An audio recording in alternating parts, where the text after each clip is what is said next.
Hello guys, నమస్కారం అండి. Welcome back to brother of బొమ్మల యూట్యూబ్ ఛానల్. బాబీ గారు వచ్చేసాడు. ఏంట్రా?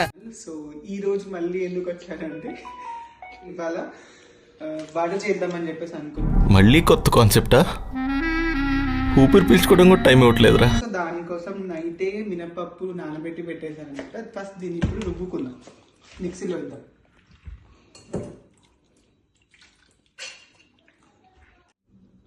సో పప్పుని మిక్సీలో వేసాం కదా, ఈ మాత్రం గట్టిగా పట్టేసుకోవాలన్నమాట.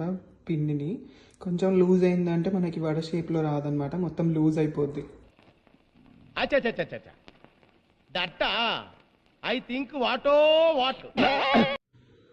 సో మినపప్పు ఇలా పట్టేసుకోవాలి. పట్టేసుకున్న తర్వాత ఇందులో కొంచెం సాల్ట్, దీని టేస్ట్ తగినంత, అండ్ ఆల్సో కొంచెం చక్కెర వేయాలి. చక్కెర ఎందుకు వేయాలి అంటే రెడ్ కలర్గా మంచిగా గోలుతాయంట, మమ్మీ చెప్పింది యాక్చువల్గా. అందుకే కొంచెం చక్కెర కొంచెం సాల్ట్ వేసాను ఇప్పుడు దీంట్లో. వేసిన తర్వాత మంచిగా మిక్స్ చేసేసుకుందాం. ఫస్ట్ బౌల్ తీసుకొని ఆయిల్ పెట్టేసేయాలి స్టవ్ పైన. ఆయిల్ పెట్టేసిన తర్వాత ఆయిల్ వేడిదలో చూడడానికి కొంచెం ఇలా చిన్నగా తీసుకొని ఇచ్చేసేయండి ఇంట్లో. సో ఇంకా ఆయిల్ వేడవలేదు, సో ఆయిల్ వేడేదాకా వెయిట్ చేద్దాం. సో నూనె హీట్ అయిపోయింది, ఇప్పుడు మనం వడ ట్రై చేద్దాం. సో వడ ట్రై చేయాలంటే ఫస్ట్ హ్యాండ్ని వాటర్లో డిప్ చేసేసుకొని కొంచెం పిండి తీసుకొని ఇలా ఇలా ఎగిరేయాలన్నమాట. ఎగిరేస్తే ఇలా ఎగరాలి, అంత గట్టిగా ఉండాలి పిండి.